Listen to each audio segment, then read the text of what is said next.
If you're watching this, you're either thinking about divorce or already neck deep in it, caught up in the chaos and emotional roller coaster. I hope to offer you insights that provide something new, some tips and advice that you will find useful, or, at the very least, reassure you that you're not alone. Now, before we dive in, let me set the stage. I'm offering you the woman's perspective because, well, I'm a woman. So, you're getting authentic, first-hand experience. Take it or leave it. But that's what I've got, and I'm sticking with it. When I embarked on my divorce journey, as the latest in the know call it, I envisioned an amicable separation, a model for others to follow. This illusion was swiftly shattered, revealing a reality I never anticipated. What followed was a shitstorm of shocking events, throwing me onto a steep learning curve filled with frequent mistakes that could, oh, how I wish they would, have been avoided if I hadn't been so self-assured that my divorce would be nothing but civil. Perhaps you're in a similar predicament, staring at an ex-partner who feels like a stranger now. Or maybe you've got that nagging feeling that it's coming. If so, keep watching. Without further ado, here are my 5 biggest shockers. No particular order, but each hit me like a runaway freight train. 1. Out of the many, many women I've talked to, myself included, not one expected the behaviors their exes would engage in. Lying, hiding money, suddenly showing up with new partners weeks after the breakup. You name it.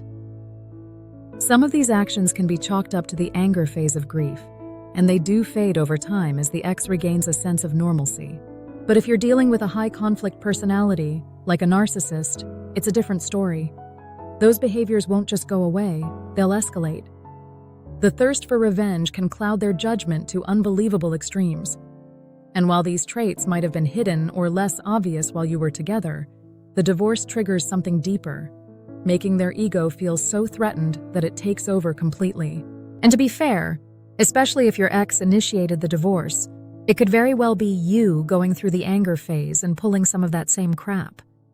So it's worth taking a long, hard look in the mirror. 2. The court game. Justice system is a misnomer. Courts don't care about justice the way you think they do. The system is overloaded, and judges and lawyers are just trying to get through the motions as quickly and efficiently as possible. So what does that mean for you? The outcome probably won't be fair for anyone. It'll likely be some half-baked compromise that leaves both sides unhappy. Decisions are often made based on technicalities, the skill of your lawyer, and sometimes even the judge's mood. It's frustrating, but in reality, fair doesn't always make an appearance in the courtroom. It is not even a consideration. Judges are used to dealing with high-conflict personalities, manipulative, hostile, and willing to lie at any cost. So, they start expecting everyone to lie, including you. That means they have no choice but to rely on the law and apply it as meticulously as possible, regardless of it being fair or not. Please hear me. The judges do not have either the time or the means to figure out who's the biggest asshole. They will simply assume you both are. On top of all that, we all grossly underestimate how long divorce can take. Mine just entered its 4th year with no end in sight. Prepare yourself mentally, physically, and financially, as all of these resources will be pushed to their limits. Especially divorces involving high-conflict personalities can drag on, so brace for the long haul. And if you're divorcing abroad as an expat, without speaking the language or understanding the local system, it's a whole different level of chaos. You're not just fighting your ex, but also an entirely foreign system that adds a whole new layer of confusion. It's a maze I wouldn't wish on anyone. I managed to get through it, but if I were to divorce again, I would do that in my home country. Not that I am planning to get married ever again. 3. Following straight from point number 2 above, please accept the possibility that you may walk away with nothing.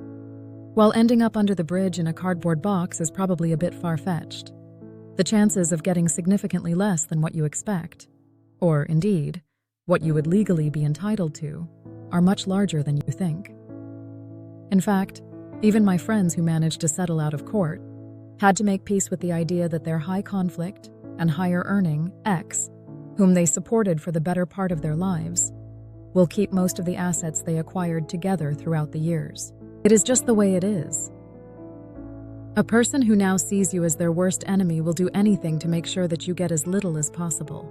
Some exes will go to extraordinary lengths to hide assets, claim sudden bankruptcy, or create financial chaos that is impossible to untangle. And courts don't have the means, time, or desire to do so anyway. Not fair, but very true. Hence, it's crucial to mentally prepare yourself for the possibility of starting from scratch.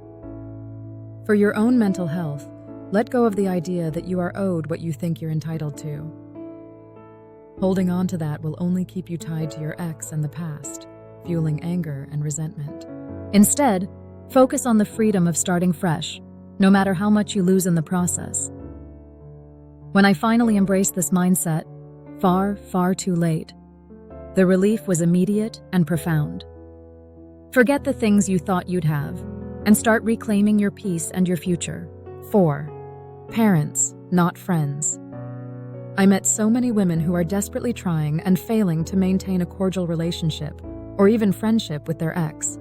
They dream of celebrating birthdays and holidaying together, and then feel guilty for not being able to achieve it. It takes some time, but many of us eventually come to the painful realization that while co-parenting is a lovely idea, it is very often simply impossible when a high-conflict personality is involved. While they're stuck in their own personal War of the Roses, I'm talking about the genius 1989 movie with Kathleen Turner and Michael Douglas, not the medieval English conflict. A narcissistic ex will throw your kids under the bus without a second thought if it serves their purpose. Nothing is sacred. They'll twist, reframe, and justify every action in their own mind. It is your job to minimize the chances your kids will get caught in the crossfire. Keep communication to a bare minimum, never use them as messengers, and do not involve them in the drama.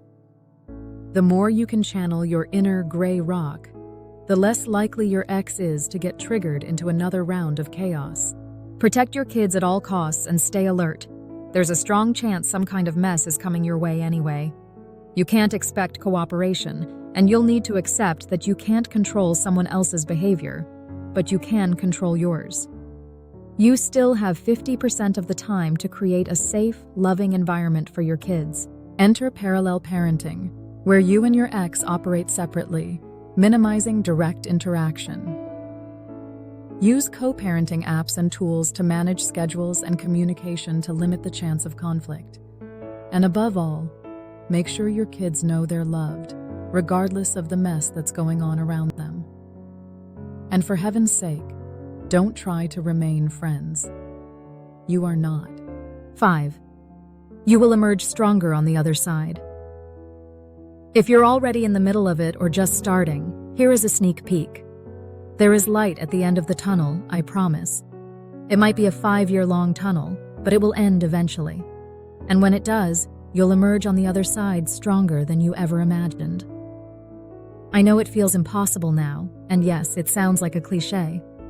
But there's a reason those clichés stick around.